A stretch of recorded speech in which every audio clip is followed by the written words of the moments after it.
आज हम बात करने वाले हैं हाई कोर्ट की एक बहुत ही शानदार भर्ती के बारे में, रिव्यू ऑफिसर और असिस्टेंट रिव्यू ऑफिसर।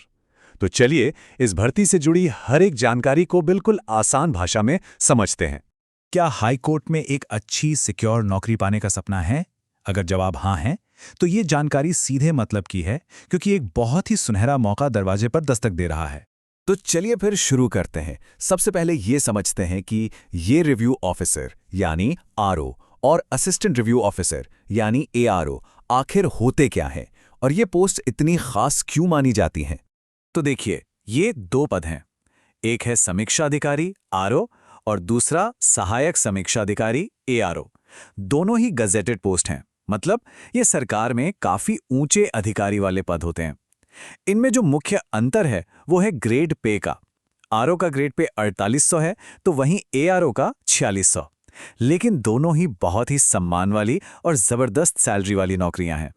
अब आते हैं सबसे बड़े और जरूरी सवाल पर कि भाई इन पदों के लिए अप्लाई कौन कर सकता है।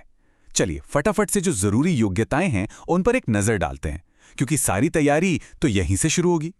तो पहली और सबसे बेसिक रिक्वायरमेंट है किसी भी सब्जेक्ट में ग्रेजुएशन की डिग्री। बस किसी भी मान्यता प्राप्त यूनिवर्सिटी से सिंपल एक बैचलर डिग्री होनी चाहिए।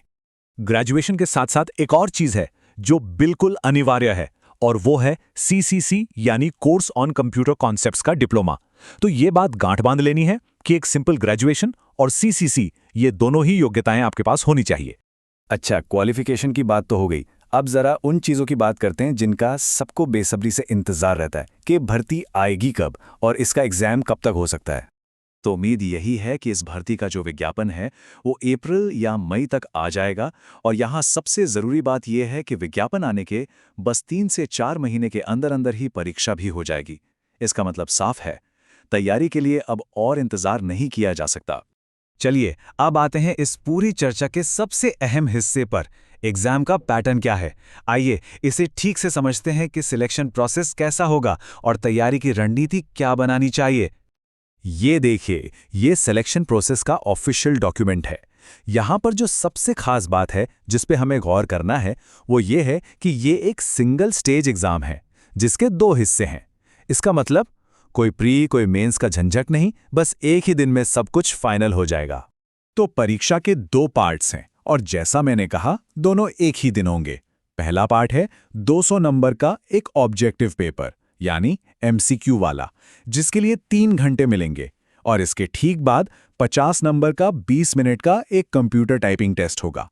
तो ये जो 200 नंबर का पेपर है इसका सिलेबस क्या है? इसमें देखिए जनरल स्टडीज के लगभग सारे मेन सब्जेक्ट्स हैं, जैसे कि जनरल साइंस, हिस्ट्री, पॉलिटी। इसके साथ ही जनरल इंटेलिजेंस यानी रीजनिंग, उत्तर प्रदेश का स्पेशल नॉलेज और बेसिक हिंदी, इंग्लिश और कंप्यूटर की जानकारी भी जांची जाएगी। यहाँ एक बहुत बड़ी राहत की बात है, इस एग्जाम के पार्ट 1 में कोई भी नेगेटिव मार्किंग नहीं है। जी हाँ, इसका मतलब ये है कि पूरे 200 के 200 सवाल बिना किसी डर के अटेम्प्ट किए जा सकते हैं, जो कि एक बहुत ही बड़ा प्लस पॉइंट है। अब बात करते हैं पार्ट 2 की, यानी टाइपिंग टेस्ट की। इसमें कम से कम 25 शब्द प्रति मिनट की स्पीड चाहिए। लेकिन 1 मिनट, याद रखिए, ये सिर्फ क्वालिफाइंग नहीं है, इसके 50 नंबर हैं। मतलब आपकी स्पीड और एक्यूरेसी दोनों बहुत मैटर करेगी। इसे हल्के में बिल्कुल नहीं लिया जा सकता। एक और जरूरी बात पर ध्यान देना होगा। देखिए, ऐसी बातें चल रही हैं कि एग्जाम पैटर्न शायद बदल सकता है, लेकिन अभी तक कुछ भी कंफर्म नहीं है। तो सबसे अच्छी स्ट्रैटेजी यही है कि जब तक कोई ऑफिशियल खबर नहीं आती तब तक इसी पुराने पैटर्न को ही सच मानकर तैयारी में जुटे रहें। तो चलिए अब तक की सारी बातचीत का निचोड़ निकालते हैं। वो कौन सी मुख्य बातें हैं जिनका हमें खास ध्यान रखना है ताकि कोई भी इंपॉर्टेंट पॉइंट मिस ना हो जाए। तो ये 4 बातें हैं जिन्हें दिमाग में बैठा लेना है। पहला, अपनी एलिजिबिलिटी चेक कर लें। ग्रेजुएशन और सीसीटी डिप्लोमा जरूरी हैं। दूसरा, मेंटली तैयार रहें कि रिटन एग्जाम और टाइपिंग टेस्ट दोनों एक ही दिन देना है। तीसरा, टाइपिंग की प्रैक्टिस रोज करें क्योंकि इसके नंबर आपकी मेरिट तय करेंगे।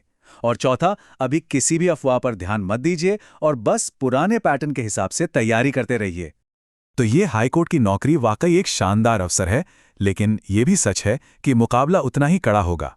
अब सवाल बस एक ही है कि इस बड़ी चुनौती का सामना करने के लिए सही रणनीति और पूरी मेहनत के साथ कौन-कौन तैयार है।